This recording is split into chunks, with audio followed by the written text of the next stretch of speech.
Hello everyone, Lid here. So this video will be about the build that I have been playing for the last few days, and this is penance inquisitor. I've been very happy with the build. I think the build performed really well. I'm mostly using this build for like tactics farms or a base farm because this one have access to Casa Mastery and probably boss 2 if I want to boss later on. So let's get into the gear. The first one is the helmet. I just buy this helmet. I really do not want to craft influence items because I have a very bad experience with them. So if you want to buy this one thing that I would recommend is try to find a good suffix. Number one is socketed spell have critical strike chance. I would recommend try to find at least 3%. This will make your life a lot easier when you try to cap your critical strike chance. And the second one is hypothermia. Try to get at least level 18, but if you possible, try to get level 20. And for the prefixes, you're looking for consecrated effect. In this case, I get level 16, but prefixes you can craft it later on because the crafting process for the prefixes is pretty simple. You craft mana and you slam twice. If you don't get what you want, you just craft something that can be changed and scour, and then you craft mana and slam twice again. This is, I think people call it efficient craft. It's very tedious, it can cost you a lot of currency, but at least you don't have a chance to break your items. So, and for the body armor, it's the same thing. I buy this one for like 140 div, and I'm looking for explode, and I'm looking for effect of non-cross aura, and if possible, I'm looking for something like decent amount of maximum life that will help a lot with the survivability. And for the explode itself, there's a few way you can get explode. Number one is Orient Ends. This is probably the cheapest way to do it. And then the second one is with body armor, and the third one with wand. The explode one will be the most expensive because most of the time you probably will just go for the mirror wand, and then you need double wand, so that's like 2 mirror on itself, so that one will be pretty expensive. And I choose to go for the body armor so I can have the progenesis on the flask. But if you decide to go for the orange end, and then you can use like a normal red chest, and I will recommend go for more on the defensive side. But in my case, I decided to go for the explode chest so I can use progenesis on my flask. And for the boot and glove, this is the one that I craft my own because this is pretty easy to craft. For the boots, I'm just looking for dexterity, intelligence, and chaos resistance on the suffix. So the way I do it, I will use Essence of Sorrow. That will guarantee the dexterity. And then I'm looking for T1 intelligence, and then I will choose surface can be changed and reinforce chaos for the chaos resistance. And for the prefixes, it's pretty easy because I'm start with fractured life, and this is usually the way I prefer to go for the boots because on the prefixes I can just craft surface can be changed and throw one fail orbs and craft mana.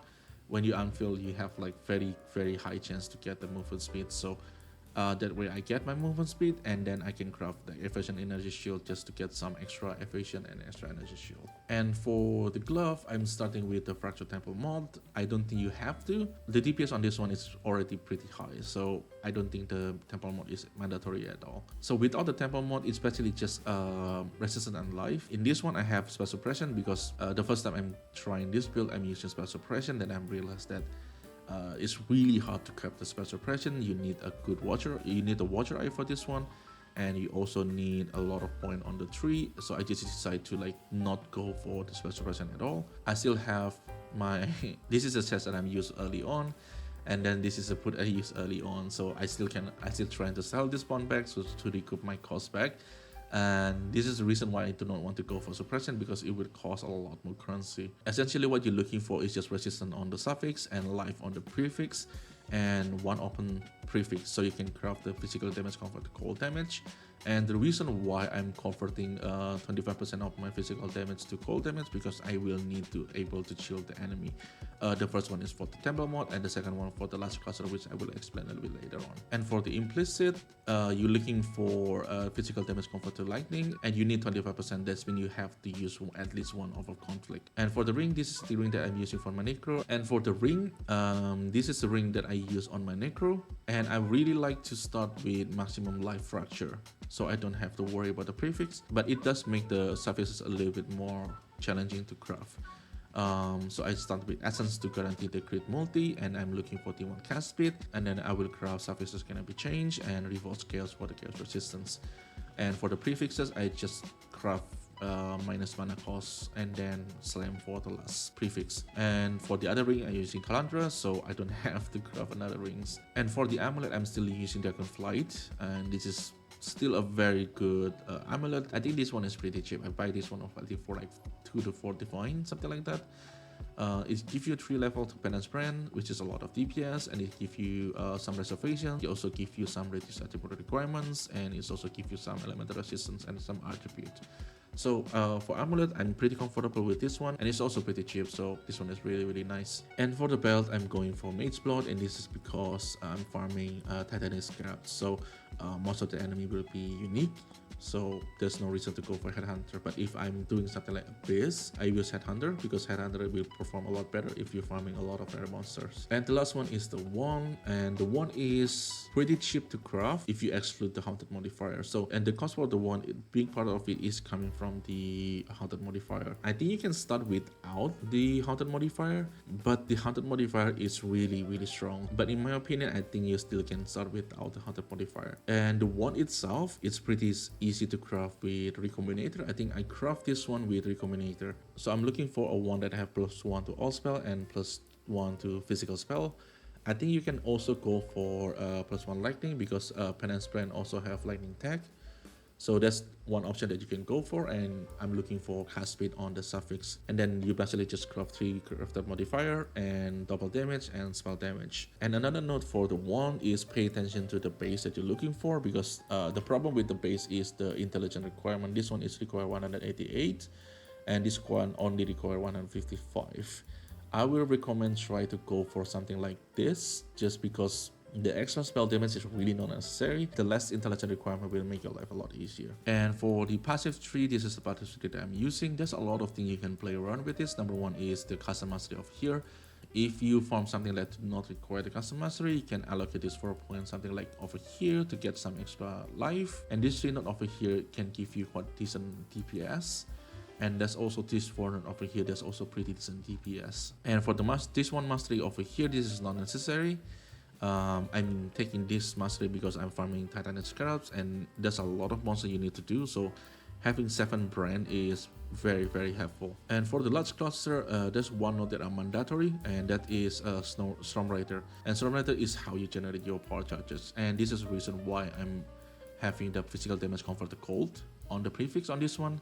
And this is because I need some cold damage to be able to chill enemy, and that allow me to generate power charges. And the other node you can go for, I go for Tornado Lessons. This for some extra recovery. You can go for Sadis. Sadis is give more DPS. And this node is not mandatory because I'm still doing the map mod you cannot leech. So when I'm doing that map mod, this node is basically just only give me some elemental damage. And for the medium cluster, Grand Design and Remarkable I think is the way to go.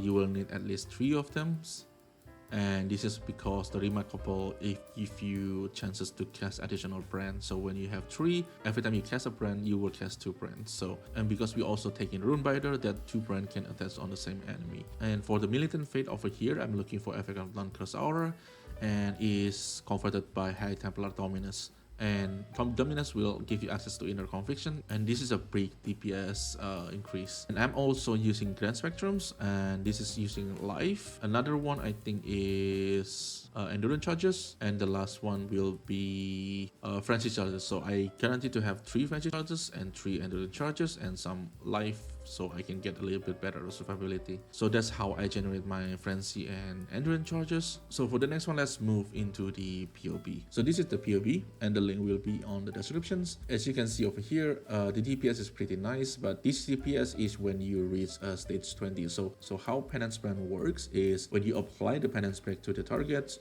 it will ramp from 1 to 20, and this is the DPS when you reach stage 20. So you're not going to have this DPS all the time, and this is the reason why we're trying to stack a lot of cast speed. More cast speed meaning more skill activations, meaning it's faster for you to reach stage 20. And this is also the reason why I'm taking this node over here. It's increased the penetrations. This can 27%, and it's another 20% from here. And I'm also taking I'm also using Unnatural Instinct over here, and this will give 20 extra 20% skill effectuations.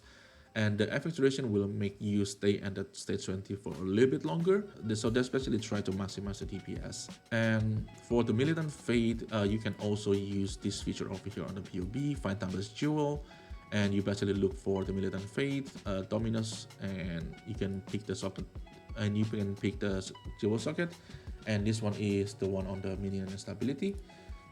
And then I'm looking for total devotion. So how you set this one up is basically resume remove. So how you set this one up is you click total devotion over here, and for the devotion modifier, just look for the non-curse aura effect, and then you can just copy trade URL and you can copy it on your browser. So example, for something like this, you can find it, and this one there's no result. So you basically just go through all the lists, and the list is very long. So I think I find one over here with 10 divine. So the timeless jewel is not exactly expensive, but you need to find the jewel that exists. So just keep clicking this, it will cycle through all the lists over here. So that's how you find the timeless jewel. And for the forbidden jewel over here, I'm going for the Unwavering Crusade, and this is because this is a lot of DPS. If I remove this forbidden jewel, you can see the DPS loss is quite heavy. And for the Ascendancy, I'm using Inquisitor mainly just for this one over here, Inevitable Judgment. This node over here is basically make you don't have to care about the elemental resistance on the enemy. So if you're not playing Inquisitor, let's say if you want to try this on like Occultist or Elementalist or Scion, then this node over here will be mandatory, and this basically make your hit have a 25% to reverse the elemental resistance from the enemy. And this is basically the mini version of Inevitable Judgment. And I do have a bunch of tattoo over here. This is for reduce extra damage from critical strikes. All this tattoo here, I think I'm crit immune, but the consequences I do have to get the intelligence from the boots. And yeah, I think that's all about the build. I think I explained everything I have to. And as usual, if you guys have any questions, leave it in the comment below. I will try my best to answer it. And so far, I'm very happy with the build. I really recommend, if you guys have the currency, try this one out. Yeah, this feels really good. The DPS feels really nice, and it's not exactly that squeezy either. So thank you everyone for watching, and I will see you in the next one.